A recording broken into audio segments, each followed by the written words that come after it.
কিছুক্ষণ আগেই শেষ হলো ক্লাস 8 এর ফার্স্ট ইউনিট টেস্টের গণিতের পরীক্ষা। তো এটি হচ্ছে সেই গণিতের প্রশ্নপত্র। এই প্রশ্নপত্রটি আমি তোমাদের সামনে সম্পূর্ণ তুলে দেখাচ্ছি। তো প্রশ্নপত্রটি তোমরাও দেখে নাও, প্রত্যেকে যারা ক্লাস 8 এর ছাত্রছাত্রী রয়েছে তাদের এখনো পরীক্ষা হয়নি, কারণ এই প্রশ্নপত্রটি দেখলে তোমরা বুঝতে পারবে কেমন ধরনের অঙ্ক তোমাদের আসছে এবং কোন কোন অঙ্কগুলি ইম্পর্টেন্ট এবং প্রশ্নের প্যাটার্নটা ঠিক কেমন হচ্ছে। ঠিক আছে, তো তোমাদের জন্য ভিডিওটা অনেক হেল্পফুল হতে চলেছে, কাজে সম্পূর্ণ ভিডিওটি দেখতে থাকো। দেখো, প্রথমেই একের দাগের তোমাদের 6টি শর্ট প্রশ্ন করতে হবে, মানে 1 নম্বরের প্রশ্ন করতে হবে। তো কি কি প্রশ্ন রয়েছে আমরা দেখে নেব। প্রথম রয়েছে বৃত্তক্ষেত্রাকার চিত্রের মাধ্যমে তথ্য লেখার পদ্ধতিকে কি বলা হয়। তো দেখো, আমি একটা কথা বলি, আমরা যে সাজেশন দিয়েছিলাম সেখান থেকে কিন্তু 100% মানে তোমার 30-এ 30 নম্বরই কিন্তু এই পেপারটি থেকে কমন চলে এসেছে। যারা আমাদের সাজেশন ভিডিওটি দেখোনি তারা ভিডিওটি চ্যানেলে গিয়ে দেখে নিতে পারো। ঠিক আছে, 30-এ 30 নম্বরই কিন্তু কমন এসেছে। তো প্রথম প্রশ্ন গেল। 2 নম্বর প্রশ্ন হচ্ছে 7/18 কে -5/6 এর অনন্যক দিয়ে গুণ করলে গুণফল কি হবে লেখো। 3 নম্বর প্রশ্ন সত্য বা মিথ্যা লেখো। দুটি সূক্ষ্মকোণ পরস্পর সম্পূরক হতে পারে। 4 নম্বর প্রশ্ন সরল করো x * y - z + y * z - x + z * x - y। 5 নম্বর একটি আয়তাকার কার্ডের দৈর্ঘ্য 11m - 13n মিটার এবং ক্ষেত্র -169 n² বর্গমিটার হলে প্রস্থ কত হবে। 6 নম্বর প্রশ্ন কোন সংখ্যাটিকে হার্ডি-রামানুজন সংখ্যা বলা হয়। ভীষণ ইম্পর্টেন্ট প্রশ্নটা আমি বলে দিয়েছিলাম বারবার। এবার হচ্ছে 2 এর দাগের তোমাদের 5টি প্রশ্ন করতে হবে, যে কোনো প্রতিটা মান থাকছে 2 করে, মোট 10 নম্বর। দেওয়া আছে 6টি। প্রথম, সমদ্বিবাহু ট্রাপিজিয়াম ও আয়তক্ষেত্রের মধ্যে দুটি পার্থক্য লেখো। 2 নম্বর প্রশ্ন দুটি সংখ্যার গুণফল 3x² + 8x + 4।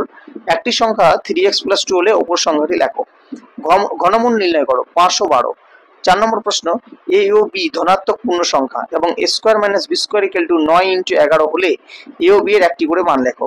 5 নম্বর প্রশ্ন সমাধান করো x/5 + 2/7 = x/10। 6 নম্বর প্রশ্ন দুটি সন্নিহিত কোণের মান 35 ডিগ্রি ও 145 ডিগ্রি। সন্নিহিত কোণের বহিস্থ বাহু দুটি কিভাবে অবস্থিত লেখো।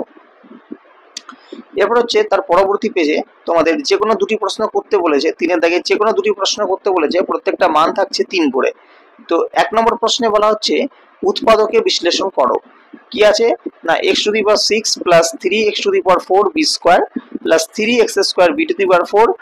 b⁶ + a³ b³ 2 নম্বর প্রশ্ন m + n = 5 এবং mn = 6 হলে m² + n² × m³ + n³ এর মান নির্ণয় করো।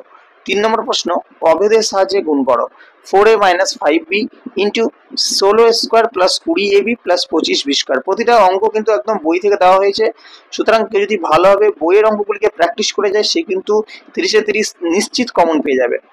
ঠিক আছে, কমন তো পাবেই এবং সে নম্বরও পাবে। এরপর হচ্ছে 3টি প্রশ্ন দেওয়া হচ্ছে, যে কোনো দুটি করতে হবে, প্রত্যেকটা মান থাকছে 4 করে। তো প্রথম প্রশ্নটি দিয়েছে তোমাদের পায়চিত্র তৈরি করতে, যেটা তোমাদের কিন্তু বইয়েরই আছে। এটা উপকরণ দিয়েছে 8 পেপার, স্কেচ পেন, কাঁচি, রঙিন ফিতে, পিচবোর্ড। আর খরচটা দিয়ে দিচ্ছে 9, 12, 25, 6 টাকা, 8 টাকা। ঠিক আছে, এটা তোমাদের পায়চিত্র তৈরি করে দেখাতে হবে সুন্দরভাবে। 2 এর দাগের প্রশ্নটি বলছে দুটি সরলরেখা পরস্পরকে ছেদ করলে যে 4টি কোণ উৎপন্ন হয় তাদের সমষ্টি 4 সমকোণ প্রমাণ করো। খুবই এগুলো একদমই কমন প্রশ্ন, মানে আমি দিয়েই দিয়েছিলাম সাজেশনে, বলে দিয়েছিলাম, প্রতিটা প্রশ্নই বলে দিয়েছিলাম যতগুলো প্রশ্ন এখানে দেওয়া আছে। 3 এর দাগের একটা সামান্তরিক ABCD আঁকো যার AB = 7 সেমি, BC = 5.8 সেমি আর AC = 5.8 সেমি। একদম সোজা। তো এই ছিল ক্লাস 8 এর গণিতের প্রশ্নপত্র ফার্স্ট ইউনিট টেস্টের। ঠিক আছে, তো দেখে নাও তোমরা, প্রত্যেকের জন্য এই ভিডিওটি অনেক অনেক হেল্পফুল হবে। ঠিক আছে, কারণ এই বছর 30 নম্বর নতুন চালু হয়েছে, সুতরাং 30 নম্বরের প্যাটার্নটা কিন্তু অবশ্যই তোমরা দেখে নাও। ঠিক আছে, তো ভিডিওটি যদি ভালো লেগে থাকে অবশ্যই একটা লাইক করে দেবে এবং আমাদের চ্যানেলে যদি নতুন দর্শক হয়ে থাকো চ্যানেলটিকে অবশ্যই সাবস্ক্রাইব করে নেবে। আর যারা এর আগের সাজেশন বা ভিডিওগুলি দেখোনি, কোশ্চেনের ভিডিওগুলি দেখোনি, তারা অবশ্যই আমাদের চ্যানেলে গিয়ে দেখে নিতে পারো।